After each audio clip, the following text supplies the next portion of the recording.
Hello സ്വപ്നേ മോളെ hello പറ കേക്ക.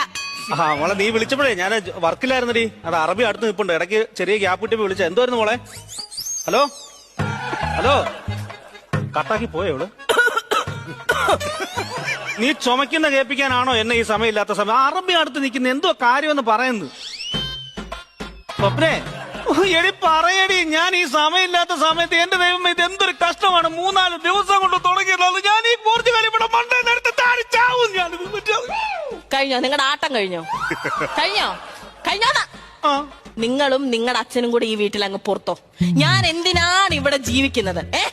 എന്നെ കല്യാണം കഴിച്ചോട്ട് വന്നിട്ട് 7-8 മാസമായി. ഇതുവരെ നിങ്ങൾ ഗൾഫിൽ കിടന്ന് കഷ്ടപ്പെട്ട് അയക്കുന്ന പൈസ എന്റെ അക്കൗണ്ടിൽ വന്നിട്ടുണ്ടോ? ഇല്ല. എല്ലാം നിങ്ങളുടെ അച്ഛന്റെ അക്കൗണ്ടിൽ. എന്തുമാത്രം നല്ല നല്ല ജോലിക്കാരുടെ ആലോചന എനിക്ക് വന്നാന്നറിയാമോ? അതെല്ലാം ഞാൻ വേണ്ടാന്ന് വെച്ച് ഒരു ഗൾഫുകാരനെ കഷ്ടപ്പെട്ട് കല്യാണം കഴിച്ച എന്തിനാ? നിങ്ങൾ കഷ്ടപ്പെട്ട് അവിടെ നിന്ന് പൈസ അയക്കുമ്പോ എനിക്ക് ഇവിടുന്ന് ദൂർത്തടിക്കാമല്ലോ എന്ന് ഓർത്തിട്ടാ.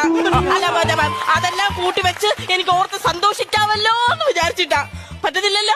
ഇപ്പോഴെന്താ കുഴപ്പമെന്ന് പറയാന്ന്? ഇതിന് രണ്ടിലൊരു തീരുമാനം എടുത്തില്ല എന്നുണ്ടെങ്കിൽ ഞാൻ അച്ഛനോട് വിളിച്ചു പറഞ്ഞിട്ടുണ്ട്, ഞാൻ എന്റെ വീട്ടിൽ പോകും.